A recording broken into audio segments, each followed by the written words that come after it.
Coming up on a special edition of the Inside Indiana Business Television podcast, we take you around Indiana to shine a spotlight on local, state, and national partnerships creating economic growth and thriving communities throughout the state. We'll visit some of Indiana's most endangered landmarks, highlight businesses that are adapting and finding ways to thrive during the pandemic, spotlight booming breweries, and hear from organizations making a difference for underserved communities throughout the state. Wishing you and yours a happy and healthy holiday season. Welcome to the Inside Indiana Business Television podcast. I'm Andy Ober. The Indiana Office of Community and Rural Affairs was one of the first agencies in the state to respond to the COVID-19 pandemic. Since the outbreak, OCRA has awarded more than 110 grants to more than 62 communities, totaling nearly $21 million. Indiana Lieutenant Governor Suzanne Crouch and OCRA Executive Director Denny Spinner joined Inside Indiana Business host Gary Dick with perspective on how the funding is helping Hoosier communities weather the storm. Governor, I'll start with you. We want to talk about the state of rural Indiana, but in terms of OCRA, the Office of Community and Rural Affairs, been around for less than 20 years, but this agency was really one of the first to respond in the state earlier this year to COVID-19, the pandemic that hit all communities so hard. That's absolutely right, Gary. When COVID-19 hit, the Office of Community and Rural Affairs, or OCRA, as we call it, repurposed $4.5 million of their funds to be able to help communities that were struggling through COVID-19, whether that would be through PPE or whether it was loans or grants to small businesses, or whether it was addressing food insecurity. They immediately pivoted and focused their energies on that. Since then, as you mentioned, we have already awarded $21 million to help small rural communities throughout Indiana. And we're right in the process of another $20 million grant application that will close in January to do even more. Mm-hmm. We will be focusing on those areas, but also addressing childcare issues, mental health, and then rental payment assistance. So that particular agency has been there for rural Indiana because we know that rural Indiana is our next great economic development frontier. Yeah, we'll talk about that. Denny Spinner, you're the brand new executive director there at OCRA, but you live this on a daily basis as the mayor of Huntingburg, Indiana, and southwest Indiana, I should say. Talk about the state in your view of rural communities and small communities around the state of Indiana. Well, Gary, I think that as we've gone through this COVID and the response that we've seen from OCRA at this point in support of local communities, I truly believe that there is a chance for the rural Indiana to lead the revival, that road to recovery that the Lieutenant Governor spoke about, the metrics that we're looking at from how the impact of what OCRA has had in these communities. And as a former mayor, I can see how that investment coming alongside local industry, local business to support that is how important that is. And one of the programs that I think is going to lead the way for us is the Indiana Main Street program, because Main Street is the lifeblood for many rural communities, and we have a very strong and thriving Main Street program. We've done some great evaluation of where we are and how that touches lives on a daily basis. And I think that will be a part of our program that really allows us to see how that local business can thrive and survive in this post-COVID environment. Yeah, Danny, very, very quickly, because we're a little bit short on time, but talk about all communities need assistance, but when you look at rural communities that perhaps disproportionately have suffered more than others, what's the need in rural Indiana, small town Indiana?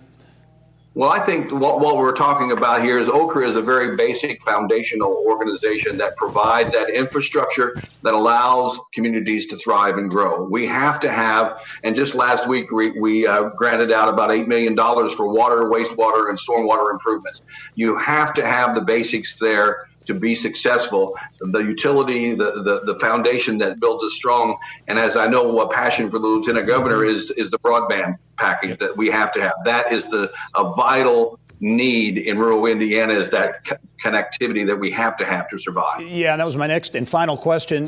Governor, as you look at the digital divide, if you will, rural broadband so important to connecting homes and businesses, is Indiana beginning to close that digital gap? Absolutely, because we know that access to fast, affordable, reliable broadband affects workforce, healthcare, education, economic development, and quality of life. And that is why Governor Holcomb and I have invested $100 million to expand broadband throughout rural Indiana. We've already awarded $79 million, connecting over 22,000 Hoosiers to broadband and getting them that access. And the federal government just earlier this month announced $169 million in grants and awards that will be able to expand broadband throughout Indiana over the next 6 years. It is a priority for this administration going into 2021 and beyond, and I believe we'll see a lot of activity in the General Assembly this session. All right, great perspective on the state of rural Indiana. Lieutenant Governor Suzanne Crouch, also Denny Spinner, the Executive Director of the Indiana Office of Community and Rural Affairs. Thank you both very much. Happy holidays to you. Thank you, Happy Gary. holidays, Gary. Okay. Throughout the year, Around Indiana reporter Mary Rachel Redmond traveled the state to spotlight efforts to save endangered Indiana landmarks and bring us stories of companies and organizations adapting in the face of a global pandemic and those serving Hoosiers in need. This week, we are reliving many of those stories. Allen County farmer Rick Taylor faced a huge dilemma when COVID-19 first hit. What would he do with the hogs that he would typically sell to the Logansport Tyson plant, which had shut down due to the pandemic? The Monroeville farmer took to social media. Mary Rachel has more on this agricultural business success story. For over 46 years, Rick and Katrina Taylor have been independent pig farmers in Allen County. Normally, the Taylors would sell their hogs to Tyson Fresh Meats in Logansport, but given the plant's recent coronavirus outbreak, Taylor Farms found itself with nowhere to sell its pigs. It's going to take a while because they're only able to run one shift. Just can't get enough employees in there. Some of them are sick and can't work. It's just difficult, very difficult. But when the Taylor's youngest daughter, Emily, secretly published a Facebook post advertising that her parents' Monroeville farm had 1,200 hogs for sale, the unthinkable happened. Taylor Farms. We're getting 128 calls, and I'd say 99% of them people are going to take a hog. Anywhere from 1 hog to 80 hogs. I've had calls from Alaska, Florida, California. Okay. A lot of people come from Michigan. We've probably sold over 200 head there. Since Taylor Farms' initial Facebook post on April 30th, folks have been flocking to Monroeville to buy pigs. In fact, Taylor tells me he's averaging 400 hogs a week. One of his customers is Chris Brown, a fellow farmer who owns a 10-acre farm in nearby Auburn. Got a hold of Rick 2 weeks ago now. I bought 2 hogs already. Those are already all processed and sitting in my cooler. And came back to get 2 more. The whole reason why we're here is to help out another farmer. And quite honestly, I hope this is a growing trend for the future, because I'd much rather buy hogs off of Rick than get it from the grocery store prepackaged. A little more work to it, but again, the rewards. And if you only do it twice a year for a family of 6, which was what I have, it makes more sense. Just appreciate what Rick's doing, and I hope we can continue buying straight from the farmer. Great way to do it. There's a certain point where you lose less money if you just euthanize them. I'm so glad that the people bought them. We didn't have to do that. It's been good for everybody. While farmers across the U.S. are dealing with too much livestock and nowhere to take it, thanks to social media, Rick and his wife have figured out a new way to do business. And it's right in the palm of their hands. They call me, text me. I have something already made up as a text, and then I just copy it and paste it and send it to them. And then they text me back how many they want, when they'd like to pick them up, Yeah, have a great day. and their name. And then my wife does the scheduling. Let's go with about 10. Then they show up, and we just load them up. And Rick tells me his orders are booked out for the next 2 weeks. And the week after that, the Tyson plant in Logansport told him they'll need a load. We're set. I mean, I went from depression to happy. Back in April, Mary Rachel took us to a Grant County restaurant that quickly pivoted as the pandemic began to take hold. Ivanhoe's in Upland adapted to its new reality by embracing a throwback model, serving customers food in their cars like the restaurant did when it first opened in the 60s. In 1965, when we opened, all we had was a little awning up front and a counter that you'd step up to, and you would order your meal and then wait for it to be prepared, and then you'd either enjoy it outside or in your car. And with social distancing the new norm, Ivanhoe's parking lot looks a lot like it did in 1965. Thank you. With customers enjoying a burger and a shake, or in my case, strawberry shortcake, in the comfort of their car.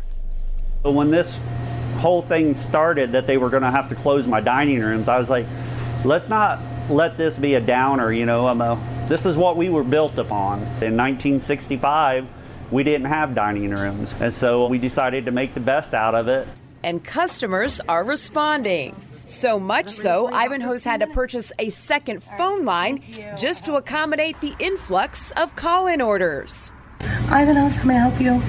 You will answer the phone, the other one will ring, and then you might have to tell them to hang on so you can do this order. Then once you get done with that order, the phone's ringing again. But Sowers is quick to point out that sales are still below where they should be this time of year. We're down quite a bit from what we should be doing, but for the most part, we're doing good. Everybody's trying to help everybody right now. And I think people know that, hey, we're open, and I think they're doing it to help us. If people didn't come in, we'd have to shut our doors. And I think a lot of people know that. And I think they come in because, like I said, it gives you a feeling of something's a little normal. I can still go to Ivanhoe's, I can still get my ice cream, I can still get my tenderloin.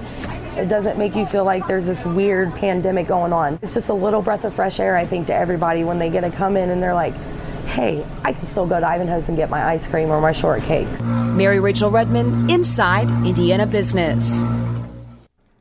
Off and on during the pandemic, Americans throughout the country have been looking for ways to entertain themselves at home while under stay-at-home orders. With that, demand for jigsaw puzzles has surged.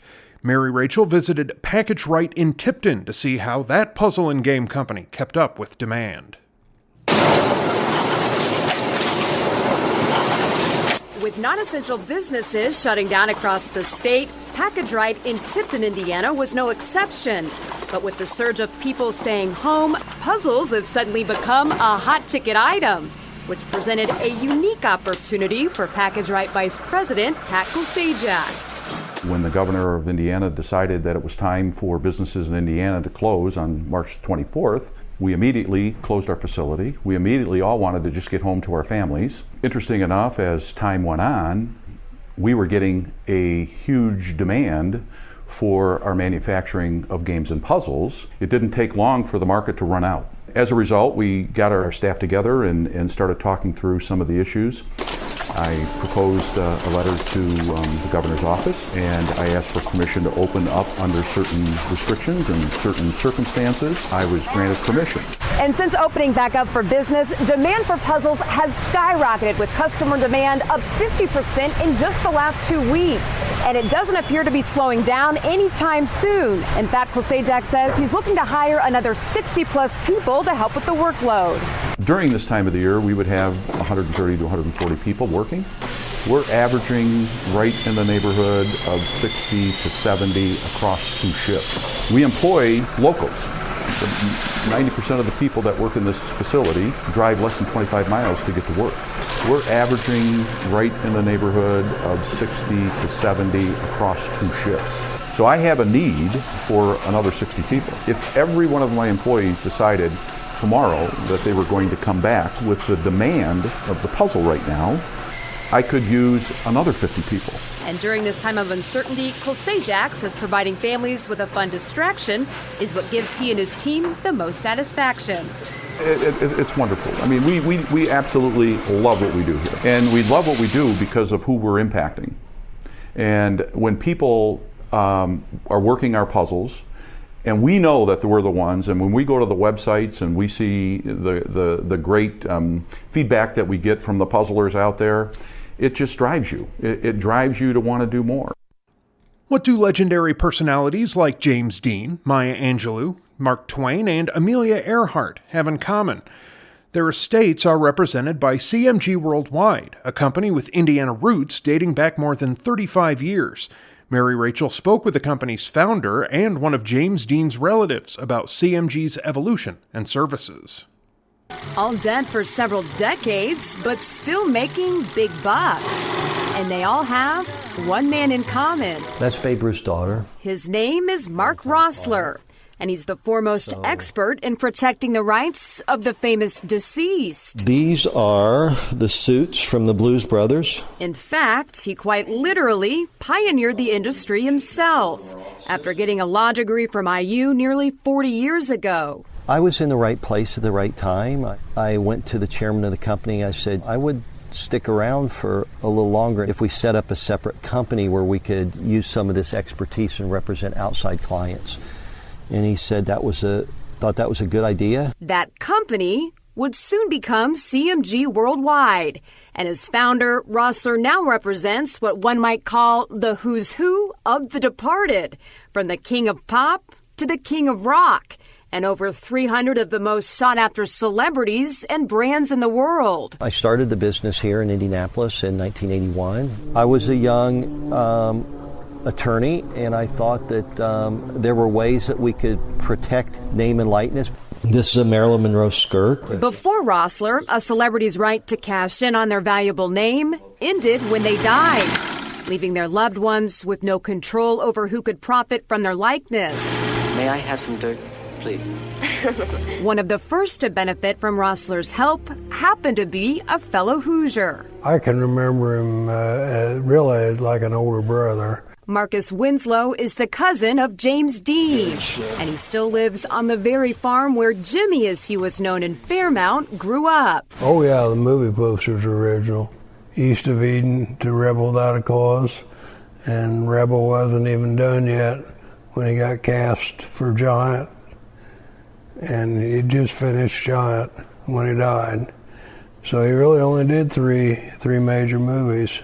And despite making only 3 pictures before his untimely death in 1955, his Rebel Without a Cause image started popping up all over the world and was making someone a lot of money. You know, for a long time we'd seen people with James Dean T-shirts and so forth, and I never seen anything that wasn't in good taste, but it's just, you'd see them wearing these T-shirts and it seemed strange. You'd think, well, you know, they're someone is selling that to them, and the family has no say-so in it. I had grown up a few miles away from where James Dean was buried, so I went up and talked to the family and said, hey, I'm trying to do some things with the Elvis Presley estate, and I think we can also protect James Dean. And they thought, well, that was interesting. So that was our second client. When CMG took over, we started having some say-so and what was done and how it was done, and we got into a couple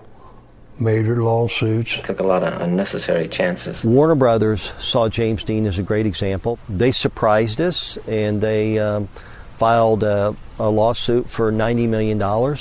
Warner Brothers took the position that they owned everything. We took the position that they owned nothing. And it turned out to be the landmark case that would put Rossler on the map. We went to trial. It was a 2-week trial, and we won on every single issue. And it turned out to be a good thing for us. We never had anybody challenge our rights after that. And thanks to Rossler, Dean's iconic image is worth more today than when Dean was at the height of his career, cut too short. How old would Jimmy be? 89. Mary Rachel Redmond, Inside Indiana Business. Known for a dramatic fan-vaulted ceiling, a historic hook in Hastings, Oregon, and 62 stained glass windows and fixtures by New York's Tiffany Studios, Richmond's Reed Memorial Presbyterian Church found itself on Indiana Landmark's 10 Most Endangered list for the second straight year. Mary Rachel went to Wayne County to see how the community is fighting to save a piece of history. It's not a name most Hoosiers have ever heard of. In the late 19th century, Daniel Reed amassed America's largest tinplate empire, eventually selling it to J.P. Morgan for $18 million.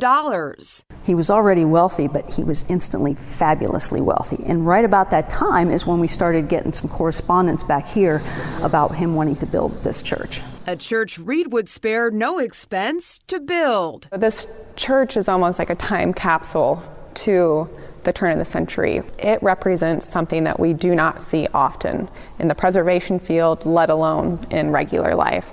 It's an example of a building that is completely intact with the Louis Comfort Tiffany. Louis Comfort Tiffany was the son of iconic jeweler Charles Tiffany, founder of just about every woman's favorite little blue box. But instead of joining his father, the younger Tiffany made his name as a pioneer in the art of glassmaking. He was the creator of a completely new technology and style when he created the Tiffany glass. One of the things that makes them Tiffany windows is the fact that you've got layers of glass. If you look at the faces and the hands, the detail is painted on. This gentleman right here has got an extra little piece of glass that looks like a rock almost. It actually has some depth to it. So you can never technically recreate a Tiffany piece of glass. He did die with the technology. He trained people that they don't know exactly how to do it. So we will never have another memorial that is Tiffany like this. It will never happen again. The Tiffany signature on this window is complementing the Tiffany windows, a dramatic fan-vaulted ceiling, and historic Hook and Hastings organ, all original. And the organ is a work of art in its own right. All of the pipes are on either side, and that has also been maintained well. Another unique feature of this 114-year-old building is the Grand Bell Tower. As you can see, this building is pretty much as it was when it opened in 1906, from the original brick to these beautiful Tiffany windows. And right up these stairs are 14 church bells to the Church Bell Tower that are roughly about 5 feet each in height. But the bells have stopped ringing since Reed Memorial closed its doors to worship in 2017. Now the clock is ticking. If the church ceases to be a Presbyterian church for a period of 10 years, then the property will revert back to the heirs. When the lawyers started looking at it, when the church actually shut down, that's when they discovered it.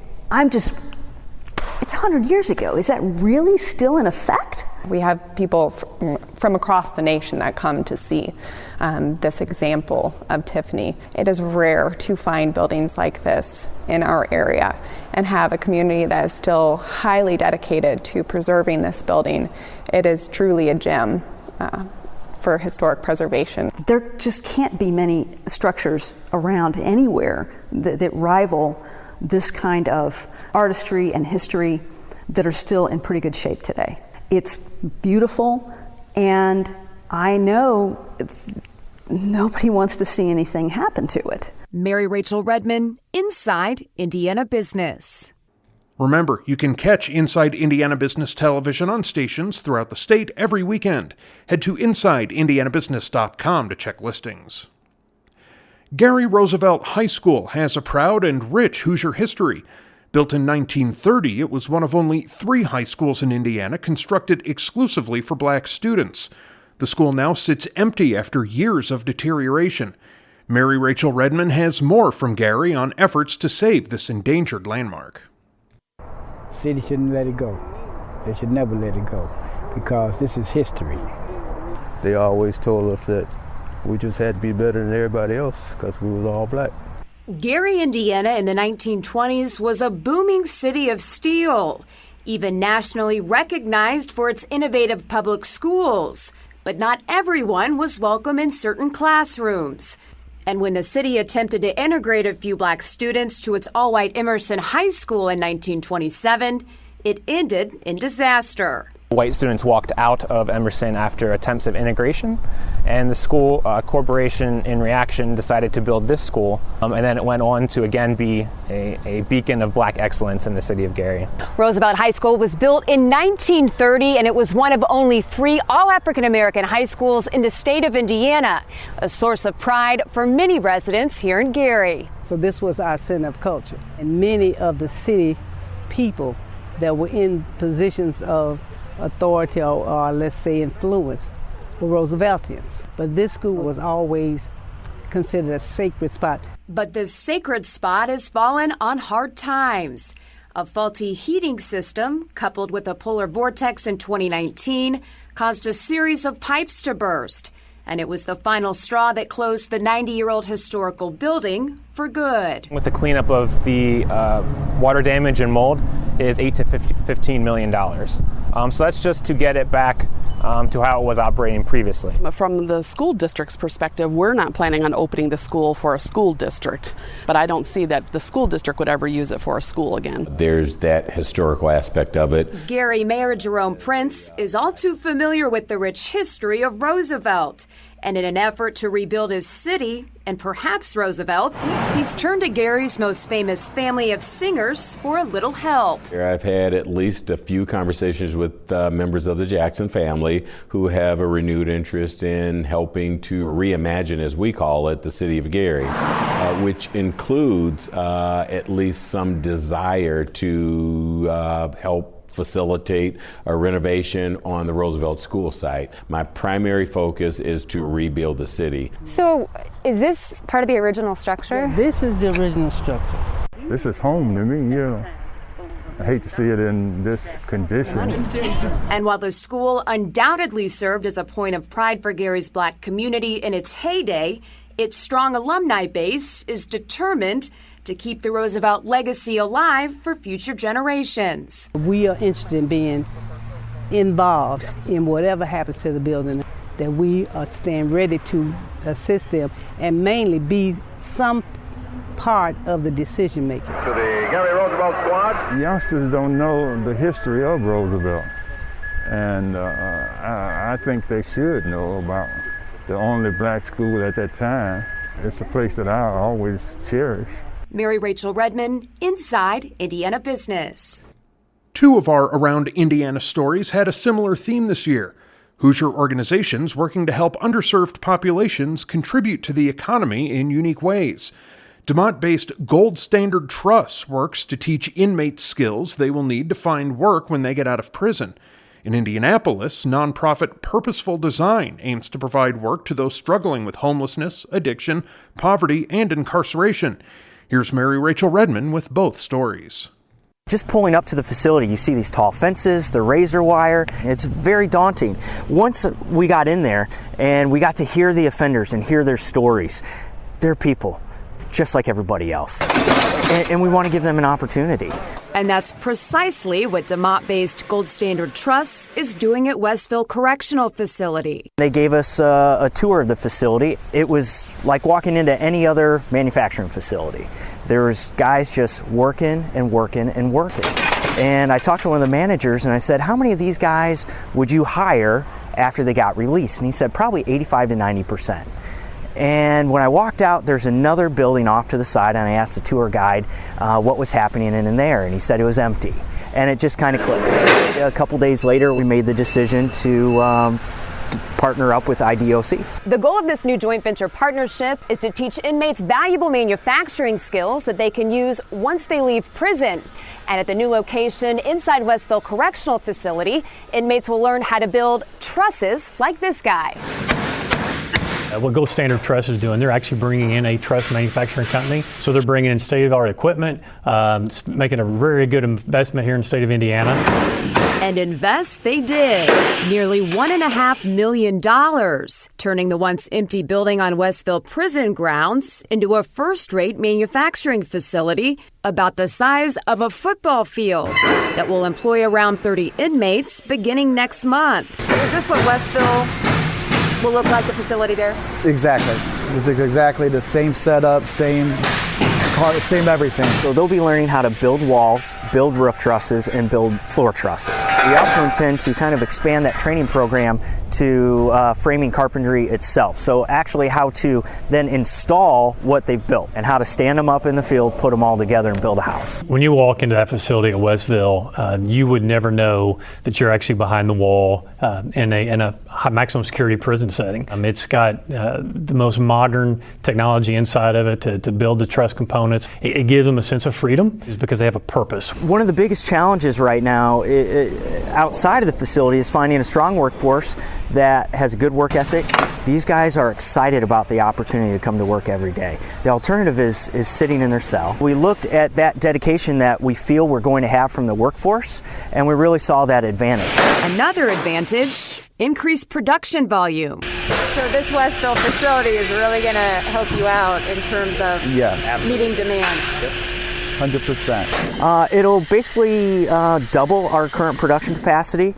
So it'll be about 8 million in capacity that we can run out of that plant. When you give these people the tools they need while they're incarcerated, they have a very high success rate once they've been released. It could really help those businesses out across the state that are actually struggling to find people to work for them. Giving them that opportunity to learn and to go back into the outside world and get a good job, be a good husband, a good son, a good father for future generations, and not end up back in prison. And another workforce lifeline for those looking to get back on their feet is Purposeful Design in Indianapolis. We paid the nonprofit a visit earlier this fall. From hard knocks to handmade furniture, Purposeful Design isn't just rehabbing lives, it's building some of Indy's highest quality furniture. They're making custom furniture, beautiful, handcrafted custom furniture. We target men who have been through incarceration, homelessness, addiction, broken relationship, and who are ready to try and give life another shot. And we try to build strength into people who have really found themselves in a pretty weakened spot. I became an addict, an alcoholic. Because of that, I ended up in prison. Salesforce Tower nearly touches the heavens as Indy's tallest skyscraper downtown. And it was just 6 years ago that 45-year-old Jesse Slaw found himself homeless, sleeping on the pavement, nothing more than an outsider looking in on the hustle and bustle of one of the state's largest tech employers. Little did Slaw know then, a man named David Palmer would soon change everything. David called me up and asked me to come in. It was a wood shop. I listened to everything that I was taught, listened to everything I was told, and just moved forward. All I knew how to do was read a tape measure. I didn't know how to build anything. But that would soon change. Since working for Purposeful Design, Slaw has completely changed his life around, getting married and having a son. I am no longer an alcoholic. I am no longer a drug addict. I've got myself a wife that makes sure that I am straight and narrow and doing what I'm supposed to be doing in life, because I'm not just living for me anymore, but I'm living for her and my son. There's lots of our Purposeful Design furniture is in the Salesforce Tower. There was once a businessman up in the tower admiring the furniture, and he knew where it had come from and who made it. And he said this, he said, "Isn't it amazing that the beautiful furniture in this tower was made by men who used to be homeless in front of the tower?" Since opening its doors in 2013, Purposeful Design has grossed over $5.5 million in sales. And their clients include big-time names like Eli Lilly, Salesforce, and the Indianapolis International Airport, just to name a few. A lot of it has to do with the fact that we are working here. They have to learn some real discipline, some responsibility, show up on time, bring the right attitude, learn to do the skills. But craftsmanship skills are far from a requirement. Just ask 24-year-old Jamil Hamid, who came to Purposeful Design through Wheeler Mission. I have zero interest, zero experience. But he's learned on the job. It's amazing. Best thing that happened to me since I moved down to Indiana for sure. And I'm just trying to get my life started on the right track. Make sure you got a good grip and then press this button to get it started and just go on the single aisle. Trampus Young's dream has become a reality in the world of baseball. His business, Titan Bat Company, has returned baseball bats to old-school weapon creation, like those of early gladiators. Mary Rachel took us to Logansport for that story. It all started on his grandfather's 1928 Sears and Roebuck wood lathe. Sitting on his workbench covered in sawdust and it had some boxes on top of it, and I didn't even know what it was. And I asked him one day if we could just get it out and play with it. And that he did. Young decided to make a miniature bat for his son Bailey. I took the tools and he gave me a 5-minute crash course on how to hand carve. Still didn't know what I was doing. I made a makeshift bat. It looked more like a billy club. I didn't like it, so I took it out of the lathe and I threw it in the scrap pile. But Grandpa was none too happy. He demanded Young take it out of the scrap pile and finish what he started.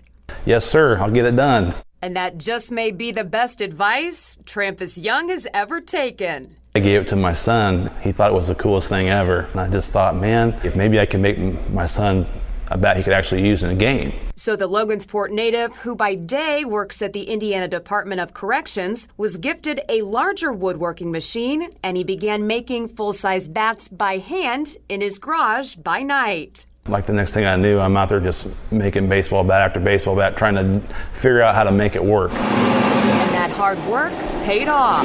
In 2013, a local newspaper article featuring Young making bats out of his garage caught the attention of an old friend. Todd Stevens, who formerly played baseball at Indiana State University in the late 90s, now works as a medical device salesman in Carmel. He decided to reach out to Trampus and invest in his bats.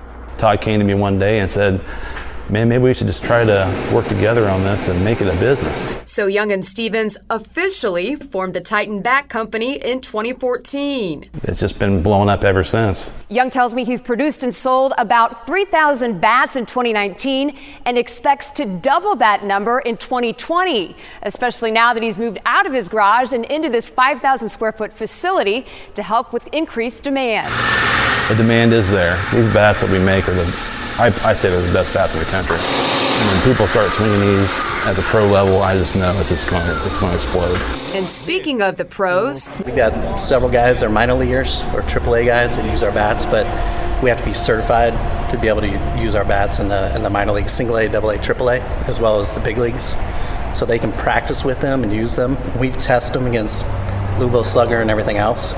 But once we're certified, then they can use them in an actual game. Something that could potentially happen as soon as next year. It's about a $30,000 fee to the major leagues. They come in and inspect your shop, they check the wood quality, and then you're in. We're just going to persevere and keep growing. This is just the beginning. In Logansport, Mary Rachel Redman, Inside Indiana Business. With names like You're Grounded, Mister and A Tapestry of Obscenity, Bad Dad Brewing in Grant County is capturing the attention of the nation's booming brewing industry.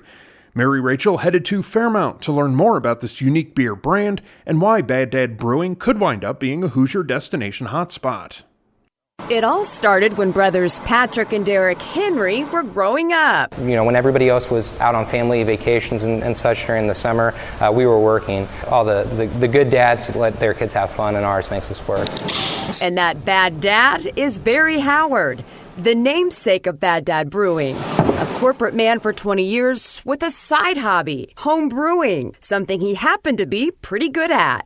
You start at home, it's a lot of fun. You make people smile, and then suddenly, gosh, how can I do this bigger and larger? And that's just kind of how we get started. And his sons thought so too. So much so, they decided to go into business together. So like a lot of people, it starts from being a home brewer and then saying, you know what, I can do this. And enough people telling you that you can. Well, it just so happened that he makes awesome beer. And he was able to teach Derek and I to be able to do that as well. We're a family of entrepreneurs, being able to have us start where he left off, being able to grow and do our own thing. And it's been a recipe for success. Earlier this year, Visit Indiana voted Bad Dad as the best brewery in the state. It's been incredible. Our beers, especially our core four, we can hardly keep them in stock. And perhaps it's the dadisms on the cans themselves that make them stand out. Tapestry of Obscenity is special to Bad Dad? Why is that? It's actually a reference to a Christmas story. In the heat of battle, my father wove a tapestry of obscenity that, as far as we know, is still hanging in space over Lake Michigan. Now, also on these cans, you said there's bad dad jokes? Yes. Okay, read me one. What do you mix an elephant and a rhino? No idea. Elephino. And it's actually the pizzeria part of the business that's boosted Bad Dad's beer sales, even getting them some international love. We got recognized in Pizza Today, which is the largest pizza magazine in the United States, and it is distributed internationally. And we were put in there as one of the featured destinations, which was a really big honor for us. Fun to get the name out there from such a small town. Pizza and beer are just the perfect combination. So they actually feed each other. And it's really, because of those two things, that's why this is really taken off as a destination location. And that's the ultimate goal. While Fairmount is best known as the hometown of James Dean, the boys at Bad Dad's are on a mission to make their brewery another reason to stop and visit. We want to be a state player, specifically in the central Indiana to northern Indiana market. We want to be known for great beer and great pizza and an all-in-one stop. A destination location to really make this a place that people want to travel to. And don't let the name fool you. This Bad Dad couldn't be more proud of his sons. So as a dad, obviously that makes you feel really good. So they definitely have the entrepreneurial spirit. And it's the kind of thing where you don't have to tell them what to do, they know what needs to be done. It's a lot of work, but there's a lot of pride that not only you can see what you create, but then see your sons to participate in that as well. So. And working with Dad isn't so bad. Love my dad. Mary Rachel Redman, Inside Indiana Business. And finally this week, Quaffon Brewing Company in Nashville, Indiana, detailed plans this year to relocate and build a new brewery at Hard Truth Hills in Brown County. The company says the move is being driven by increased demand and company growth. Mary Rachel went to Nashville to get the latest on the plans expected to double brewing production. Nashville-based Quaffon Brewing Company is getting some new digs, announcing plans for a new $3 million, 20,000 square foot brewery that will be located at the Hard Truth Hills campus in Brown County. And believe it or not, one of the catalysts for the big move, a major sales spike that started at the onset of COVID-19. The pandemic let us know that our packaged liquid here, this beer in bottles, people love it. It also brought to light that our brewing operation was ready for a little bit of a makeover. When we bring the brewery here into the Hard Truth Hills campus, we really want to focus on making it a space that is not only high functioning from a production standpoint, a job creator for us as a company, but a space where we want to engage guests coming to this property with the brewing process, just like we do with the distilling process now. We will have a delightful array of tours that go through there, beer schools.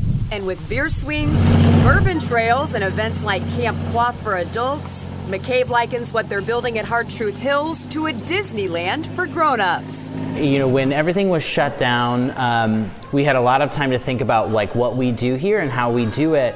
And then as things have started to reopen, we've found that folks are looking for real life experiences that they can have in person that feel adventurous and still like something new and fresh.